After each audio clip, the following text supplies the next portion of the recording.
2024 filed by SIC are dismissed and the judgment rendered by the Peshawar High Court, Peshawar is restored.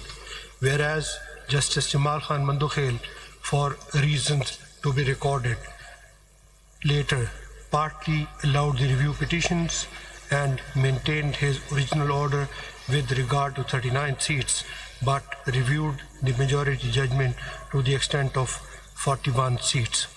Whereas Justice Muhammad Ali Mazhar and Justice Sayyid Hassan Azhar Rizvi, for reasons to be recorded later, also reviewed the judgment and allowed the review petitions with the rider that since the factual controversy or disputed questions of fact neither could be resolved by the Peshawar High Court nor this court in original or review jurisdiction. Therefore, directions are issued to the ECP to examine and consider the nomination papers / declaration and other relevant documents of all 80 returned candidates by means of de novo exercise with regard to their affiliation and take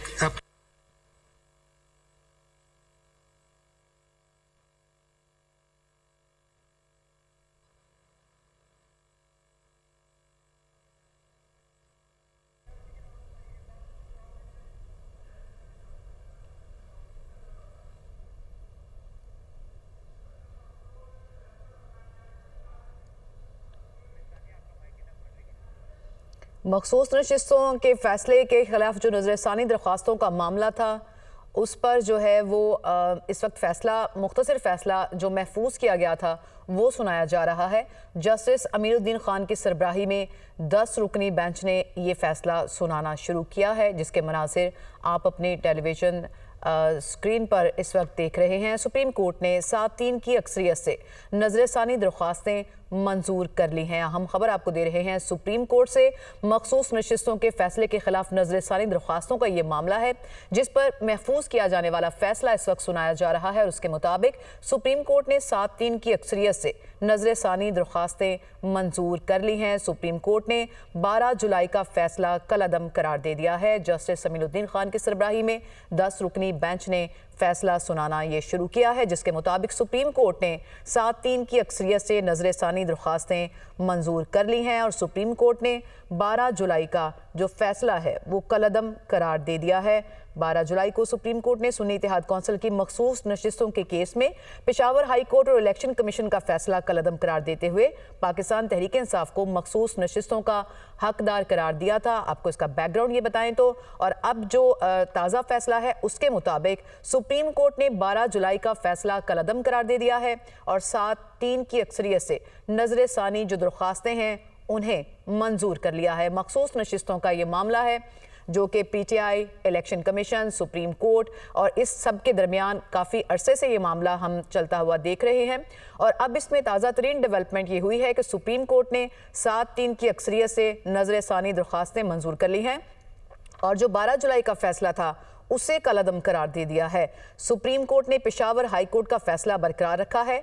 justice Jamal Mandokhail का 39 नशिस्तें PTI को देने का फैसला बरकरार रखा गया है।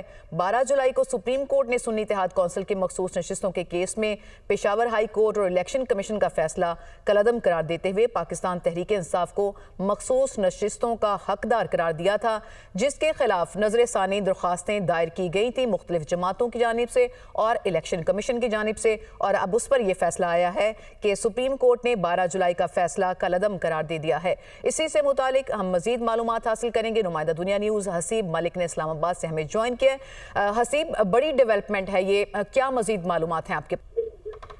देखिए, ये मखसूस नशिस्तों से मुताल्लिक यही था जिसके ऊपर फैसला जो जारी किया गया था 12 जुलाई का, उसके ऊपर नज़रसानी की दरखास्तें दायर की गई थी, जिसके ऊपर आज 17 समातों के बाद फैसला महफूज कर दिया गया था और अब से कुछ लम्हा पहले ये महफूज शुदा फैसला सुनाया गया है। जस्टिस अमीरुद्दीन खान की जानिब से ये फैसला सुनाया गया है और अदालत ने मुख्तसर जो फैसला सुनाया है उसमें कहा है कि 7-3 की अक्सरियत से जो नज़रसानी की दरखास्तें हैं वो मंजूर की जाती हैं और अदालत ने 12 जुलाई का जो फैसला है उसको कलअदम करार दे दिया है। 12 जुलाई को बेसिकली जो अक्सरियती फैसला था उसके अंदर ये कहा गया था कि जो स्थिति है वो PTI को जो है वो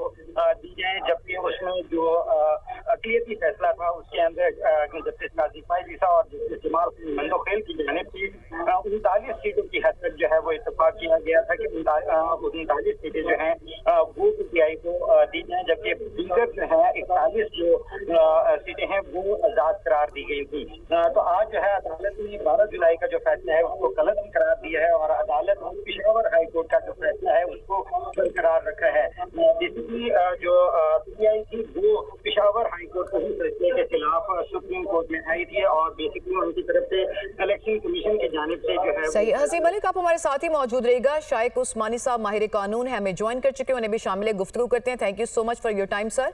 मखसूस नशिस्तों के फैसले का जो नजरसानी दरख्वास्तें थी वो मंजूर कर ली गई दरख्वास्तें, और सुप्रीम कोर्ट का जो 12 जुलाई का फैसला था उसे कलअदम करार दे दिया गया है। आप किस तरह से एनालाइज करेंगे इस सारी सूरत हाल को? देखिए, ये जो फैसला आया था 12 जुलाई का, उसमें कुछ कंट्रोवर्सी थी, टेक्निकल कंट्रोवर्सी थी काफी, और हालांकि सबको मालूम था कि जो हुआ था वो सबके सामने था, किस तरह से पीटीआई के लोग इलेक्ट हो गए थे, लेकिन वो कानूनी तौर पर उसमें काफी कॉम्प्लिकेशंस थी। तो बहरहाल एक फैसला आ गया था और उसमें वो उन्होंने जितनी ये मखसूस नशिस्तें हैं वो उन्होंने तहरीक इंसाफ को देने से इनकार कर दिया, क्योंकि तहरीक इंसाफ की अपनी गलतियां थी। अब उसमें जब नजर सानी जब हुई उस जजमेंट की, तो नजर सानी में तहरीक इंसाफ के जो वकला हजरात थे उनका अंदाज नहायत ही जारहाना था। वो जारहाना इस नजर से था कि जो जजेस जिनके जहन थे, उनके जो इरादे थे उनके खिलाफ, उनको पर्सनली क्रिटिसाइज करना शुरू किया, जिसकी वजह से ये सब प्रॉब्लम शुरू हुए। तो नजर सानी में हमेशा ये होता है कि आप दिखाना चाहते हैं कि उसमें गलती क्या है, और गलतियां उसमें थी यकीनन उस जजमेंट में, पहली वाली में। और खासतौर से सबसे बड़ी गलती ये है कि आप कैसे डिप्राइव कर सकते हैं माइनॉरिटीज को और विमेन को उनके जो सीटें हैं उन लोगों के लिए जिनके पास के दूसरी सीटें मौजूद हैं। ये एक टेक्निकल चीज थी जिस पे वो यकीनन आर्ग्यू कर सकते थे, लेकिन आर्गुमेंट उनकी बड़ी जारहाना थी, जिसकी वजह से मेरे ख्याल में उनको ये नुकसान पहुंचा है। तो शाइक उस्मानी साहब, आप ये कह रहे हैं कि सही तरह से पुटअप नहीं किया अपना केस पीटीआई के वकला ने, इस वजह से फैसला उनके खिलाफ आया है या दरख्वास्तें मंजूर हुई है उनके खिलाफ? जी, उन्होंने अपना जो तरीका, जो नजर सानी में जो कहना चाहिए मेरिट पर, वो उन्होंने नहीं कहा। क्योंकि नजर सानी में आपको दिखाना चाहिए कि इसमें गलतियां हैं जो which are on the surface of the record, और इसमें गलतियां यकीनन थी। क्योंकि एक तरफ आप चाहते हैं कि आपके पास डेमोक्रेसी हो जिसमें कि रिप्रेजेंटेशन हो सबकी, और औरतों की और अक़लियती लोगों की जो रिप्रेजेंटेशन है उनकी नहीं थी।